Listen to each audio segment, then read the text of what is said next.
Almost live, probably live now. So, hello everybody, welcome. Wyatt Ciesielka here, joined with my friends and colleagues, fellow ministers, Mr. Jim Meredith and Mr. Peter Nathan. Hello, welcome to Tomorrow's World Now, TWNow. We're excited to have you on the program. A couple things as we get started. We're going to try something a little bit different today. We've had a very successful run for the last X number of months. And what we've been trying is to try different durations for the program. What works best? What do you, our audience, want? Do you want a 30, 35-minute program? Do you want to go a little longer, a little shorter? And so we've been testing, and today what we're going to try to do is shoot for about 30, 35 minutes, pray that we can be effective in that 30 or 35-minute period, and we'll see how that works. Want to encourage you all to share the link. I always mention that, but please do share the links. We are getting a lot of coverage, a lot of shares, a lot of comments on YouTube and Facebook. So I'll probably mention that again in a moment. Today's today's program, is about globalization and nationalism. And before you think, well, that doesn't apply to me, it does. There are things happening in the news today that we want to talk about here in the United States, in Europe, in Spain, around the world, that we want to talk about. So globalization and nationalization, they seem to be at odds with each other. They seem to be, verses. You have this global movement, world government movement, and then you have this movement where people want to secede from their states or countries. Scotland's always threatening to secede from the UK, and Catalonia right now, as you gentlemen know, is arguing about seceding from Spain. Yeah, well, what about your favorite place, Texas? And Texas wants to secede, and it would be I don't know, I have mixed feelings about that. So, so anyways, let's just jump right into it. I think I want to start with a general question, and audience, we're going to get into some really hot topics. So again, bear with us, and I think you'll enjoy the program. But at a high level, globalization and nationalization do seem to be at odds with each other. We saw the terror attack in New York City earlier a few days ago, and you might wonder, well, why do I mention that? What does that have to do with government? It has a lot to do with government, or at least has a lot to do with people's aspirations, people's twisted, warped concepts as to what government should be. So let me throw it out in a general way and ask, globalization versus nationalization, what do you see happening on the world scene today? And without answering the full question, where do you think we're headed? And how does this tie into what we saw in New York? Wow, what we saw in New York was obviously another terrible tragedy and a long list of things that have preceded it. With what we see happening in the world with ISIS, and with what they're doing, and this radical jihadi movement of Islam is something that even, obviously the moderate Islamists, Muslims, don't agree with. But, those who are firm believers in their ideology, I guess is what to call it, religion is what they call it, but they believe that this is what has to happen, that they have to take over the world. And that's the whole purpose. It began back in the beginning with Muhammad trying to take over Africa and going village to village and killing people if they didn't declare that Allah was God. And it's just this movement that those who are radicalized are going to continue to do, and we're going to continue to see it happening in this country. And you talk about globalization, that's their whole purpose, to globalize the world to be Muslim. And it carries on from there as well, because a lot of the news media wonder, what are these people missing in their lives that they undertake these atrocious acts? There's nothing but missing, but it is a move to bring about domination of the world. I thought they just needed jobs. No, Jim, you've been listening to the wrong news outlet. Okay. That's fake news. I thought it was just about giving them jobs. I guess I got that wrong. It really is an element. It is one of the forces of globalization that exist in the world at the present time. So it may sound like we're getting into sort of a political science type conversation today, and in a way we are, but this touches people intimately. If you had friends and family, or if you were there in New York and your friends or family or you were part of this terrorist, you were affected, you were attacked, that affects you personally. And what's driving it, just to summarize what my friends are saying, is this notion that there needs to be a worldwide government based on these religious principles coming from the Quran. Now, on the other side of the the spectrum. We've got what's happening in Catalonia, in Scotland occasionally. Well, Brexit. So what's driving that? Because that's the other end of the political spectrum. That's the other end of the, on one hand you want to have globalization, and then you have this other movement. Let's talk about that for a minute. Well, you have almost a tribal element coming in here, and Bloomberg were recently talking about 5 areas in the Europe or Eurasian area where you had secession movements wanting to break away, having their own identity. And it's happening in Africa as well. The Biafrans in Nigeria want to secede from Nigeria again. We find nations being riven by tribal identity issues. And that's a very tragic situation. But people are wanting to have a sense of identity of their own. On the other hand, you have Islam, which of course is the fastest growing religion in the world, and especially in Africa.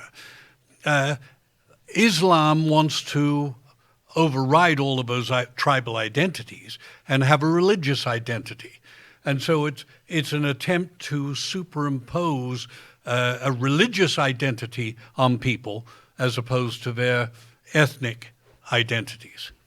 Well, we don't want to probably get too deep into Islam, but as we've talked about before, the Quran does divide the world into 2 families. You have the house of Islam and the house of war. You have the house that's under Islamic rule, and then you have the rest of the world, which must be subjugated. So that's globalization in an extreme. Now, I want to keep moving because we talked about this before the program. We really want to cover a lot of material. We know that there are problems that we as Christians should care about. I mean, when people are being murdered, raped, they don't have jobs, safety, and so forth. We should care. As a matter of fact, God says through Ezekiel that we need to sigh and cry when we see abominations, and that would refer to sin, but also that would refer to pain and suffering. We're not going to bring this up on the screen, but right now in Syria, the United Nations says, look, there's at least 13 million people in Syria alone, 13 million that are in desperate need of aid. They're starving. They've been shot. They've been the whole country has been Right. at war for what has it been now? 6 or 7 years? Yeah, right. I mean, Almost over a half a decade. million people have died in it. So, I mean, yeah, the country is war ravaged. So one of the large institutions is the Catholic Church, and they see this and they say, well, we've got our opinion about how we can bring about peace and so forth. So there's an article in Politico. We dare to go anywhere on as far as our research for you, our friends out there. So this is a Politico article, and it talks about Pope Francis, and in part what's behind Pope Francis's discussion that happened about a week ago in Europe is he sees that there's suffering and so forth, and there's injustice. But as we start to drill into Europe, what will Europe do? What will the Catholic Church begin to do in the coming years? Very interesting. I mean, really interesting. So let me read this, and then let's have you gentlemen talk about this. Because this article is going to bring up Pope Francis and the French President Macron. Mm-hmm. And so the article goes as follows. Step aside Emmanuel Macron and Jean-Claude Juncker. God's now they're probably saying this tongue-in-cheek, but God's representatives on earth, to Catholics at least, want to get their word in too, though not a member of the EU. The Vatican will on Friday, and this already happened, and Saturday launch itself into the biggest political question really, which is what is Europe? What will Europe do? What's their future? And then last quote from here. The French and European Commission presidents earlier this year offered detailed contributions. I want to pause. The French and European Commission presidents, those are political leaders, earlier this year offered detailed contributions to the debate over the future of Europe. Now leaders of the Roman Catholic Church want to do the same. Does that remind you of anything in the Bible? What's going on here? And it's not the first time the Catholic Church has sought to do this, because John Paul II, the Polish Pope, as he was affectionately known, speaking to the European Parliament, envisaged a Christian Europe from the Urals in Russia to the Atlantic. In other words, he envisaged it as a union, you might say, brought together by the Church, by the Catholic Church. And so the Catholic Church has had a very big picture of how Europe should be, which would obviously involve the union of the Eastern Orthodox and the Catholic Church in some way to heal the divisions of Europe and bring it under the umbrella of the Church at Rome. So the Catholic Church is driven by this. This isn't some new idea that Francis has come up with of himself. He has lots of precedent in terms of this from his predecessors. Now, we have somebody sitting on the panel today. We've all been around a while, but Mr. Jim Meredith's dad died recently. But how long have we been talking about Europe and the Catholic Church and the Catholic Church trying to influence and guide and build Europe into a leading, government power? Well, let's put it this way. I've been in the church since I was born, so it'll be 57 years here in a couple of weeks, and I've heard it my whole life. This is nothing new, and this obviously goes back to our predecessor and, the church that my dad was raised in under Mr. Herbert Armstrong, who talked about a resurgent Europe even during the end of the Second World War, and that there was going to be a resurgence there. There was going to be a powerful force that was going to come together there. Now, we don't have time in this short program to begin to go into all of the facets of what's going to happen in Europe, but we're just seeing the beginning of it right now with the EU. The EU has come together in a way that is unprecedented in history, really, that I'm aware of, in terms of all the European nations kind of being under one big umbrella. And I mean, it's been amazing to me personally to go over there when I was young and going over there and going from country to country. You stop at the border, you give them your passport, and you go through the whole rigmarole before you can go into their country. And last time I went over, I flew into Paris. I drove straight over to Belgium, and where there used to be a border guard there's nothing. It's just one continuous highway. You would never know you're going from one to the other. You've seen a globalization effort, in essence, come together in Europe. We've seen the Brexit because the British have decided we don't want to be a part of this monetary, fiscal, demanding society, if you want to call it that. And so they've decided to pull out of that. And there's obviously a debate even within the English nation there, the UK, over whether or not they should have done it. But it's happened. But we're seeing the beginnings of what is going to become a much, much stronger union. And as Mr. Nathan talked about just now, it's ultimately going to be the Catholic Church that is behind it all. And it's going to be behind the scenes running it. And in essence, they're going to have the power. And we're seeing even globalization within the Catholic Church. Because what is all the talk that we've been hearing for the last number of years of the Holy See, as they call him, the Pope, trying to bring all of the daughters back to the church again. And so it's a religious globalization that's happening even there because they've seen all the other groups that have split up and formed all the other churches, the Protestant Reformation, etc. So we're seeing a lot of interesting things happen in Europe that are all prophesied in our Bible here. But let's go to topic 2 and let Mr. Nathan jump in because that's a transition right into our next topic. So if the control room could put that up on screen. Mr. Nathan, I know you had something on the tip of your tongue. Well, the interesting thing is the Bible does talk about the way in which the religious system is really going to give the life and momentum to the political system. So Revelation chapter 13 deals with that. And Europe has become a little moribund. Obviously, Macron and others have coming up with ideas as to how to stimulate it. But the Bible actually says what really stimulates it will be a religious system. So we have, on the one hand, we have a Catholic religious system bent on globalization, and we have an Islamic system bent on globalization as well. Mm-hmm. And, it was in Revelation 18, in the middle there, it talks about what we would identify as Europe, as the beast, growing rich and wealthy trading, and part of that trading is even with in slavery. Yes. Trading with the bodies and souls of men. Right. Now, our second topic, we're going to stay on it for a second. Our second topic is European integration efforts. So we have a number of news articles. I will just look at one briefly, and it's a Reuters article where it's just from a few days ago, and the European leaders, Reuters, October 18, they got together to agree on their calendar for reform and integration and so forth. Let me read a couple of comments and throw it back to both of you gentlemen. European Union leaders are to meet on Friday. So this happened, and the goal was to agree to a calendar that would take them through 2019 to deal with the different challenges that are presented in further deeper integration. Now, what's really fascinating is about 3 paragraphs down, where Macron, the French president, acknowledges that they're willing to leave some EU members behind for the sake of further rapid, deeper integration. Mm-hmm. And he says, he essentially says that. And in the article, I'll conclude with this. The article says, Macron's ideas, however, put strong emphasis on the further development of the Eurozone, now encompassing 19 countries, so that's that core group, which some officials say creates the risk of alienating the other, 8. So you've got the Catholic Church, the woman, the Bible would refer to, which is pushing, and you've got even the secular leaders, Macron, pushing and being willing to leave some others behind. So the question is, in understanding where Europe's going, and understanding that there's this tension between globalization, a one-world government, big government, and nationalization, which way Europe? It's interesting that the 8 countries who are outside of the 19 are largely in the East and are predominantly Catholic and most open to initial motivation by the Catholic Church.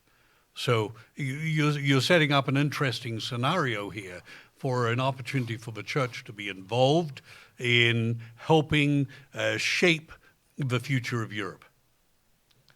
Well, I think that we're also seeing is, as you were talking about these 2 terms, globalization and nationalism, you're seeing a Europe that is kind of globalized, but once they've cemented, they become nationalistic, so to speak. They're bent on nationalism and building up themselves, which is really what nationalism is about in a lot of forms. And it's not that it's bad necessarily. I mean, our own president is doing it here in our country, as he's talking about America first and those types of things. But that's normal for any country. But what we're seeing happening in Europe is going to be a nationalization of we're going to only do business with those who are going to come underneath our umbrella and in essence be a part of us, rather than globalization being a grouping of nations or countries or governments that are kind of working together through trade and commerce. This is going to be a little different feel than the typical globalization that a lot of people would think of today. Now, there's on Facebook a few questions coming in. One of those questions is, how do we know that the Catholic Church is the woman? So let's think about that for a second, and we can maybe just touch on that. I do want to ask everyone out there to share the links, please, on YouTube or Facebook, and send us your comments, because we will try to get to some of them, and we will maybe get to others later in future programs. But how do we know it's the Catholic Church that is what the Bible identifies as the woman? I would just immediately say that those who are interested can go to our website, type in Harlot of Revelation, type in Catholic Church, type in Woman Who Rides the Beast. But the Bible talks about a woman, and typically it refers to religious, to churches in that as feminine. And like mountains would mean governments, and women, if it's symbolic, is churches. And in Revelation 17, people are told to come out of this system, this woman that practices a certain religion. We know that in Matthew and elsewhere in Revelation, we're told that this woman is a persecuting woman that's persecuted the saints. What are some of the reasons we can pull from the Bible where we can identify the woman as the Catholic Church? An interesting one, of course, if you start in Genesis, you have the building of the Tower of Babel. And most people overlook the fact that the word Babel is derived from the Hebrew word Babal, which means confusion.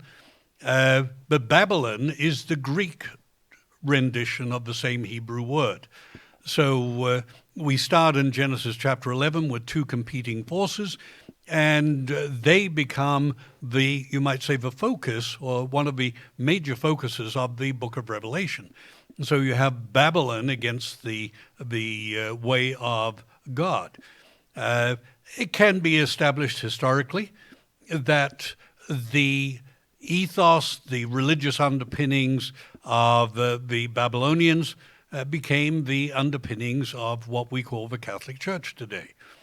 They have migrated westward from Mesopotamia and became the fundamental premise of a Catholic Church, with the Pope being the gatekeeper, so to speak, the Pontifex Maximus, and so forth. Ideas derived from the Chaldeans and the Babylonians. There's that famous prophecy. I just looked it up while you were discussing that in Isaiah 47. I think it talks about the woman who will not know the loss of children. Isaiah 47, verse 8. Might be an obscure prophecy for some of our friends out there, but there are many clues regarding who the woman is. And what the Bible says is that this is a system that makes people drunk with fornication, and that typically refers to idolatry, sinfulness, breaking God's laws. Right. So drunk with fornication. In Isaiah 47, verses 8 and 9, it talks about her not knowing the loss of children, and that's in a religious context there. And what have we had? We've had this reconciliation that's beginning between the Protestants and the Catholic Church. So I think those are some thoughts for our audience. And her daughters. And her daughters, right? I would just say, if you look at it from a logistical, logical standpoint, and try to be a logical person usually, but you say, well, there's a lot of different scriptures that intimate this or that or the other thing. We know that this woman is a religious system, and that's pretty easily provable. But when you look at the religious systems in the world today, in our part of the world specifically, what do you have? You have the Catholics, Protestants, Baptists, but all of them came out of what was the Catholic Church. And you have the Muslims, you have the Buddhists, etc. But they are the other predominant big religious group on the earth today, and they're going to continue to get bigger. So you have to say, we know it's not going to be the Muslims, so who does that leave? And all. So, like I said, from a logical standpoint for our viewers, I think it's helpful for them to just think of it from that perspective. And then you start with that as just, okay, that's the basics. Now, when you start taking the scriptures and looking at what the scriptures say, it fits in with that. And as we always say, don't just believe what we say. Right. Go to your Bible and read the scriptures, pray about it, read our articles for some help, but read it from your Bible and pray about it. Let's move on to the third topic here. We're going to kind of go quickly through the third into the fourth. We know that not only are some interesting things happening in Europe, but in Asia and Africa, there are some alliances that are being built. And one article that caught my attention is this bridge tying Saudi Arabia to Africa. And it may need Israeli sign-off. Now, I found this fascinating, and I think that you gentlemen are tired of me talking about how fascinating I find it. I think you both understand where I'm coming from. But what's interesting is that people are missing the whole point. The headline misses the point. The average viewer out there would miss the point. And I think that we understand the point. And in all due respect to our friends out there, listen to what these gentlemen add to this question. It's going to be profound. So this article says that there's a bridge that Saudi Arabia and Africa are trying to build. Now, I'm not going to take time to even read the article because So basically, Saudi Arabia and Egypt got together and swapped property, swapped territory in order to build this bridge.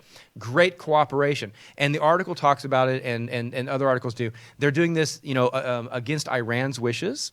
And there's geopolitical and biblical reasons for that. Iran is not the king of the South. Anybody who thinks Iran is the king of the South, wrong. So it's not in the South. It's not in the South. It's not south of Jerusalem. Wrong. Huge false prophecy. Terribly wrong. So why am I excited about this? Why have I been bugging you gentlemen about this for the last hour before the show today? Could I make a contribution in terms of this, in terms of nationalism? Yes. And globalization? We look at the world today from a Western perspective, and we have been schooled in the idea of nation states. All of the nation states in the Middle East were created by the Europeans at the end of the First World War.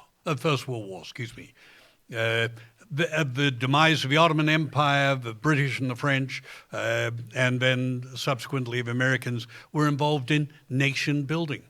What binds the Middle East together today is not the nationality and the idea of nation states.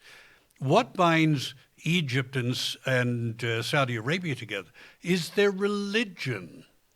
which supersedes and sublimates every political notion that may exist. These nations are both Sunni. There's Sunni Islam. And if one looks at the King of the South in Daniel 11, the parts of the King of the South that are noted are all Sunni Muslim states.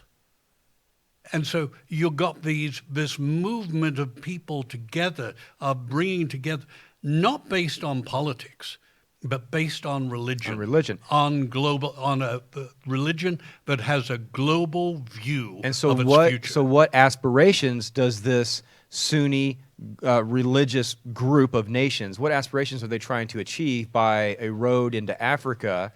It's not the road that's interesting to me. It's what are they trying to achieve with the road into Africa, and how will this affect or play out vis-a-vis, say, Iran or the further eastern nations?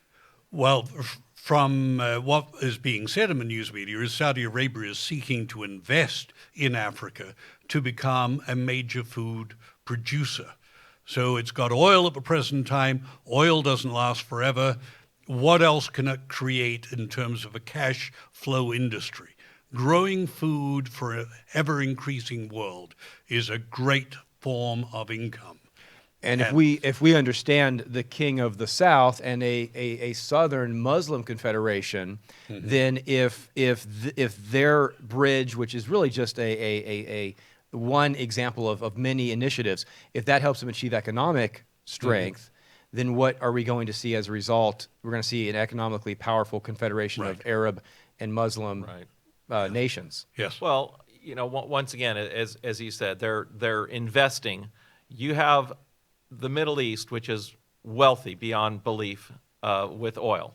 And as Mr. Nathan said, it's not going to last forever. Eventually that's going to run out. Now, probably not in any of our lifetimes, but they're looking to the future and they're looking to invest in that. And if you've got money, that's how you make money, is you invest. But when you look at not just Egypt and Ethiopia and those areas, but all of Africa, you've got a very mineral wealthy area that has just barely begun to be tapped. And they're looking at once again, when you talk globalization, from saying there's all of this wealth to be tapped. The Chinese are trying to do it right now. We talked about the Asian. The Chinese are pouring billions and billions and billions of dollars into Africa to do what? Well, to enrich their own economy. They've got all kinds of minerals and other things that they can use there. And if the Chinese can do it, then so can the Saudis. And so they're looking at different ways to do that. But ultimately, the goal is to bring together, as Mr. Nathan said, the from a cultural standpoint, they're working together. And even though they're separate countries, at one time they weren't. And that might be one of the flaws with the United Nations, is that we've built a humanly constructed political organization that really is not founded, or the foundation is not the religious. And we have Facebook questions. People are asking a couple questions. Is Donald Trump and his anti-European floundering a catalyst to drive Europe closer together? And I like that question. Floundering. And we had other questions about Donald Trump being against the United Nations. Let's sort of maybe begin to drive toward a close. And those questions about the UN and Trump ties into this Time article that we talked about before the program. Time has an article that came out a month or so ago where it basically talks about in recent years the United Nations, Donald Trump says, has not fulfilled its mission due to bureaucracy and mismanagement. We're not seeing results in line with the investment. And I would say we would agree. Absolutely. But the question is are we unwittingly driving maybe Europe closer together? We maybe alienate ourselves to our own detriment. What are some speculations as we begin to drive toward the close of the program? Well, historically, the Marshall Aid at the end of the Second World War was the catalyst for keeping Europe afloat and enabling Europe, enabling the development of the European steel and coal pacts of the early 1950s. And really, the Americans have aided and abetted the development of Europe all the way along. So that we drive them closer together by decisions here is not unusual. Well, and I think we could, we may want to end in Revelation. We talked about that, not to throw that at you gentlemen, without warning, but maybe this is a great place to begin to wrap up and end. What does the Bible say is going to occur in Europe prophetically at the end of the age? And we know there's hope beyond that. We talk about that on the program a lot, that we pray and we believe Jesus Christ is going to return. He really will return and set things right. But we're not in the time of Revelation 19 verses 11, 12, 13 yet, but I think we're heading there. Do you gentlemen want to maybe help us in with that? I would just say that you talk about the UN being and you didn't use these words, but I would say a feckless organization. They really don't begin to have the effect and all that they want to, because it's so full of bureaucracy. You hear all of this talk of one world government and a new world order, et cetera, et cetera. Man's concept of this is flawed and until you really understand what God's plan is, this is what is going to happen. There will be a new world order. There is going to be a one world government, but it's not going to be a government of man, because every government of man that we've seen, it doesn't matter whether it's communist, whether it's fascist, whether it's democratic, or whatever it happens to be, it doesn't work. It doesn't work. We still have a world that's in shambles, and it's not going to work until Jesus Christ returns. So you talked about Revelation chapter 19. We see what is going to happen in the end, because as powerful as the European Union is going to become, it's going to be destroyed. And you can look at our website and Google search, the time of the end and the Great Tribulation and those types of things, and you can read more of that. But in the end, God wins. That's the bottom line. Revelation 19, chapter 19, verse 11, we read, the Apostle John writing here, he says, "Now I saw heaven open, and behold, a white horse, and he who sat on him was faithful and true, and in righteousness he judges and makes war." Now, my last program here a couple weeks ago, we went through the 4 horsemen of the apocalypse, and the first horseman was on a white horse, but that was not representative of Jesus Christ. This is the true Jesus Christ returning once again to this earth to establish God's kingdom. And I don't have time to go through the entire chapter here because we're short on time today. But if we drop down to verse 15, he says, "Now out of his mouth goes a sharp sword, and with it he should strike the nations, and he himself will rule them with a rod of iron." So Jesus is going to come back in power. He's not going to come back as helpless and unable to do anything and accomplish anything like the UN, like any government on earth. Ultimately, he is coming back in all power and all glory, and he's coming back, he says, to strike the nations. He's going to destroy all of the governments of this earth, and he's going to establish God's government. He himself treads out the winepress of the fierceness of the wrath of Almighty God, and he has on his robe and on his thigh a name written, King of Kings and Lord of Lords. Our Savior, Jesus Christ, is going to return. He died when he came to this earth the first time and gave his life a sacrifice for all of us. But when he returns, it's going to be in all power and all glory to establish God's coming kingdom. Mr. Nathan, you want to pick it up from there? No, I think you've done very well. I think you summarized it. I think it's an appropriate ending. So we thank you all for joining. Please do share the link. And we do thank you very much. We appreciate your prayers, appreciate the questions. We had people visiting from literally all around the world. I'm very impressed. All over Europe, from all over Africa, South Africa, throughout Canada, Sri Lanka, Alabama, Texas, my home state, here in Charlotte, all over. So we globalize. That's right, we globalize. You know, there is global government coming, and like Mr. Jim Meredith said, it will be God's government, and Christ will reign supreme. So I think that's the place to end. So join us next week at 3 o'clock, same time, and we appreciate your support and your prayers, and we'll be addressing to life's big questions from the perspective of Bible prophecy here on TWNow next Thursday at 3 o'clock. See you next time. Bye. Goodbye.